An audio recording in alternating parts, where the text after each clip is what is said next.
Hola Daniel, muchísimo gusto estar aquí nuevamente contigo y con toda tu audiencia. Igualmente, sos muy correcto, muy educado, muy profesional. Llenás todos los casilleros para contarnos cosas de Rusia, de Europa, cómo están las cosas, cómo está este Putin que replegado asusta con armas nucleares. Te escuchamos con suma atención, querido colega. Bueno, pues la última vez que estuve contigo, yo te había dicho, ¿no? Que mi apuesta era dejar Rusia porque yo veía venir. Entonces hice una buena apuesta, ¿no? Ya era una situación previsible.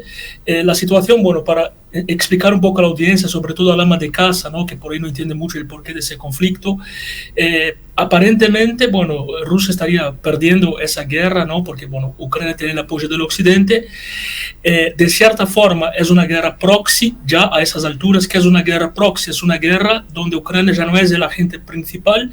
Ucrania es simplemente, bueno, es una guerra ya contra Estados Unidos o contra Occidente, si quieres, y Rusia, ¿no? Y Ucrania es el agente ahí, bueno, que ya en ese momento ya no tiene más, es simplemente un peón, por decirlo de una manera un poco coloquial.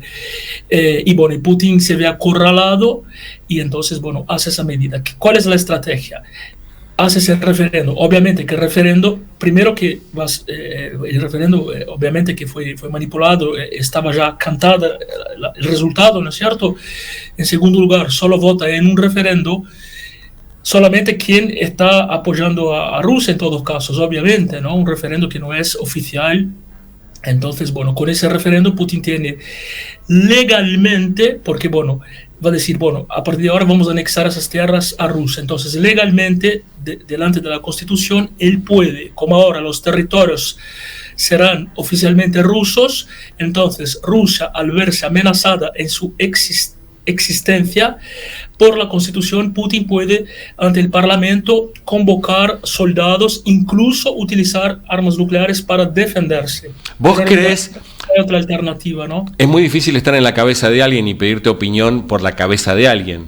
Es muy difícil. Pero vos crees, querido Jensen, que si Putin, no digo que lo ve perdido, pero si está acorralado, utilizaría en su génesis, en su forma de actuar, de ser, de pensar, ¿vos crees que podría utilizar armas nucleares, te diría, de menor kilotones, por ejemplo, no de 1000 kilotones, algo menor? Mira, esa pregunta es muy interesante y tengo que recurrir a la naturaleza humana, ¿no? Yo podría matar a una persona desde que esté amenazando a mi madre. No pensaría dos veces. No soy un asesino, nunca maté a nadie y no está en mis planes, ¿me entiendes? Es decir, la naturaleza humana, incluso busca en un animal, si acorralas a un gato rabioso, si acorralas a una ratazana, te va a atacar. Tienes que dejar siempre un punto de escape. Y ese es el punto. Putin no tiene un punto de escape. Entonces, cuando uno no tiene nada a perder, tiene que ir por todo, porque igual la derrota ya la tiene asegurada, ¿me entiendes? Es decir, no hay otra alternativa, porque bueno, ¿cómo Putin va a justificar ahora a su pueblo? Porque le salió mal esa embestida, le había salido bien en Crimea, pero esa le salió mal por muchas razones. ¿Cómo van a decir? Porque ahora, claro, está en casa la guerra. Va a decir el padre de familia, no, bueno, estabas ahí tranquilo, trabajando, hacías tus cosas, ibas a tu trabajo y te ven a llamar a la guerra, dejar a tu esposa, a tus hijos, pero ahora perdimos.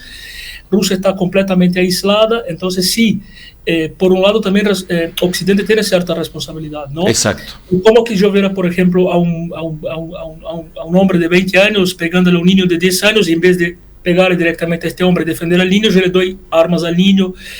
Llega un punto que Ucrania ya está prácticamente luchando, o sea, está luchando Estados Unidos, pero en manos de Ucrania. Entonces también, bueno, Occidente tiene una responsabilidad grande también en contener ese conflicto. Y, bueno, exacto. Y buscar la mejor manera, porque el riesgo de guerra nuclear es real en ese momento. Es real.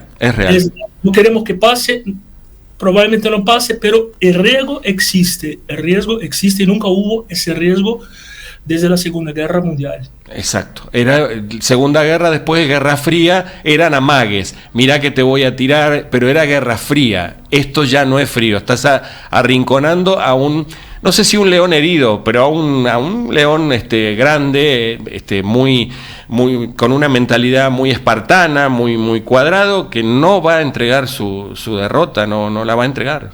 por lo que no lo creo. Te pregunto, ¿Europa va a tener serios problemas? Ya se acerca otoño, invierno, el frío europeo va a ser fuerte, el gas ruso es importante.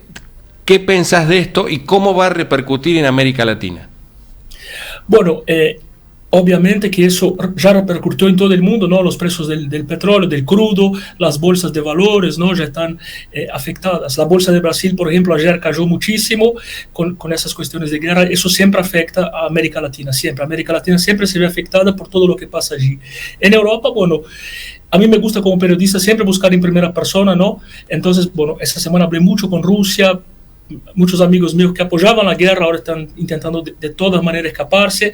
Hablé a Londres también y ahí, bueno, un amigo mío se quejaba que la energía está carísima, la luz. En Madrid también hablé esa semana y la cuenta de luz ya subió. Ese es un hecho ya concreto. Obviamente que siempre los gobiernos son exitosos o no por la parte económica, ¿no? Cayó Macri, por ejemplo, en Argentina por la parte económica. Entonces, obviamente que eso puede disuadir a Europa de seguir brindándole apoyo. Puede ser que la opinión pública pueda molestarse con ese apoyo incondicional a Ucrania, pero bueno, de todas formas, las economías que se están favoreciendo aparentemente hasta ahora es la economía rusa y la economía norteamericana, porque bueno, Estados Unidos tiene reservas, tiene producción de gas, reservas, y bueno, seguramente podría quedarse con ese cliente, ¿no? Que es Europa. ¿Cambió, Jensen, la política? Ahora China tiene mucho más peso y más poder, África, India. Hay un nuevo eje mundial, no solamente el cuco de Estados Unidos como gendarme de toda América. En Europa estaba, bueno, la OTAN. Ahora como que están mostrando las uñas China, India, África unida, en algunos países africanos. ¿Qué pensás de eso? Bueno, precisamente de eso se trata, ¿no? El trasfondo de todo eso. De hecho, hay una agrupación que es el BRIC, ¿no? Que está Brasil, está India, está Rusia, está China. Obviamente que, bueno, como nombrabas a la Guerra Fría, esas guerras frías que hemos tenido después de la caída de la Unión Soviética, ¿no? Esa reacomodación de poder y todo, Estados Unidos tuvo su hegemonía. La Guerra Fría en realidad es una guerra donde no se utilizan las armas físicamente, ¿no es cierto? Entonces, en mi opinión, ya estamos en Guerra Fría, ya hay una nueva distribución del poder. China tiene una situación complicada y compleja, porque por un lado China vive de Occidente, ¿no? Imagina si Occidente comienza a poner sanciones a China, si China se mete demasiado en ese conflicto, Occidente puede cerrar también las importaciones, puede cerrar las exportaciones, China quiebra porque China nos vende a todos. Nosotros no tenemos industrias prácticamente en Occidente porque China, se hemos delegado a China hace 30 años que lo estamos haciendo poco a poco. Por otro lado, China tiene interés en recuperar Taiwán, como Argentina tiene interés en recuperar las Malvinas. Existe esa cuestión también del posicionamiento que tiene que ver con sus propios intereses nacionales. Entonces creo que China está usando ese conflicto como laboratorio, ¿no? Está usando como laboratorio a ver qué pasa con Ucrania, para ver, porque China tiene decidido recuperar a Taiwán y eso ya es una cuestión de Estado, una cuestión ya de la estrategia.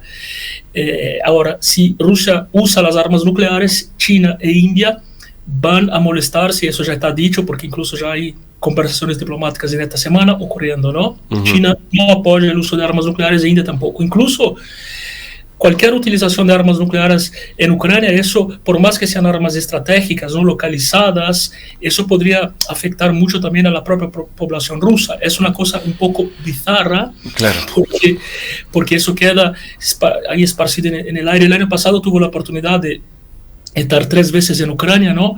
Y ahí, bueno, Chernobyl, que está ahí abandonada, lleva 30 años, o sea, las armas nucleares realmente sería una catástrofe que nos afectaría a todos. Eso no se vio desde la Segunda Guerra Mundial. No. Por eso este hombre está con la cabeza realmente en otra dimensión. Entonces, bueno, estamos en peligro realmente. Estamos en peligro real. ¿Cómo la pasás? ¿Cómo estás como exiliado? ¿No vas a poder volver nunca más? ¿Añorás que podés volver otra vez a Moscú, o no sé de qué parte sos de allá? Porque estás exiliado y al régimen eso no le gusta. Sí, no, en realidad, bueno, como yo soy brasileño, pero nunca viví en Brasil, ¿no? Viví casi toda mi vida afuera, viví en Buenos Aires, viví en Madrid, viví en París muchos años, en Moscú, pasé tiempos en Londres también y en Estambul, o sea, soy una persona cosmopolita. Hay dos puntos también, tengo sentimientos encontrados, ¿no? Yo extraño mucho Rusia, Moscú, de ahí vivo, ¿sabes? Llevo 10 años ahí en Rusia, aunque al comienzo compartí Moscú y París. Sentimientos encontrados, porque bueno, estoy muy bien, estoy muy seguro y todo. Aposté por eso, porque también, bueno, hay rusos ahora que están saliendo de allí, pero apoyaban la guerra hasta el otro día, ¿no? Pero cuando vienen a casa, entonces eso también tiene un valor un poco menos, en fin, es diferente. Pero no elegí, entonces, claro, sí.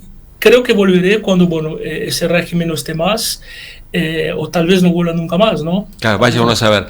La verdad que es un placer escucharte. La tenés, y eso es el mundo, eso es lo que te da el viaje. La cultura es el viaje, además del libro. Si vos viajás y saboreás lo que viajás, eso es la cultura, ni más ni menos. Un placer realmente, Jensen, hablar contigo. Es un gusto escucharte, un gusto. Muchísimas gracias, un placer enorme estar aquí. Saludos a todo el público, a ti también. Muchísimas gracias, Daniel. Un abrazo grande. Gracias, sos muy correcto y sos muy didáctico. Nos has hecho entender el mundo, un mundo que no es tan lineal, sino que hay intereses y la próxima guerra es por la comida, por el agua y por la energía. Así de simple, así de simple. Gracias. Bendiciones. Muchas gracias a vosotros también. Gracias, bendiciones. Si se dijo por Multiplataforma Fénix, La Rioja.